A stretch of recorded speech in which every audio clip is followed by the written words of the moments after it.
ఇప్పుడు మనకి ట్రెండ్ అనేది ఎంత మూవీస్ ప్రభావితం చేస్తాయనేది ఒక చిన్న ఎగ్జాంపుల్లో చెప్తాను. ఏంటంటే 'కాంతార' మూవీ వచ్చింది కదా మొన్న.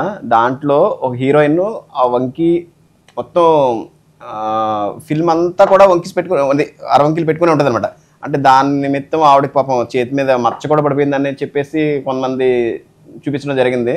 అలాగే వంకీలు ఆ మూవీ తర్వాత మాకు వంకీలు గురించి అడిగే వాళ్ళు ఎంతమంది ఉన్నారంటే చాలా ఎక్కువ మంది ఉన్నారన్నమాట. అంటే ఇంత ప్రభావితం అవుతారా, ఇంత ఇంపాక్ట్ ఉంటుందా అని చెప్పేసి మేమే ఆశ్చర్యపోయాం అనమాట. అలా వంకీల్లో కొంచెం డిఫరెంట్ మోడల్స్లో ప్యాటర్న్స్ మనకి కొత్త రీస్టాక్ అయ్యాయండి. అందులో ఒక 2 మోడల్స్ మీకు మాత్రం చూపిస్తాను. రెగ్యులర్గా మనం మీకు హారాలు నెక్లెస్లు చూపించిన పాలిష్ ఇదే పాలిష్లో వస్తుంది కదా. ఈ పాలిష్లో మాకు వంకీలు కూడా కావాలని ఈ మధ్య అడుగుతున్నారు. మొన్నటి వరకు కూడా వంకీల గురించి అడిగే వాళ్ళు ఉండేవారు కాదు.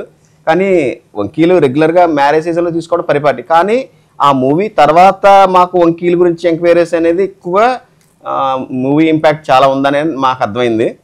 ఇది మీకు మనకి ఏదైనా కానీ మీకు 45 గ్రామ్స్ లోపు అయితే బాగోదండి. వంకి 40 గ్రామ్స్ మినిమం అయితే ఉండాలి మనకి. అలాగే మీ బడ్జెట్ ఎంత అయితే అంత. ఇంకా కొంతమంది హెవీగా కూడా వాడతారు. 75 గ్రామ్స్ 100 గ్రామ్స్ వంకి మీద పెట్టే వాళ్ళు కూడా ఉంటారు. అలాగే మీకు ఇవి అయితే 50 గ్రామ్స్ అలా వచ్చేయండి ఒక్కొక్కటిని.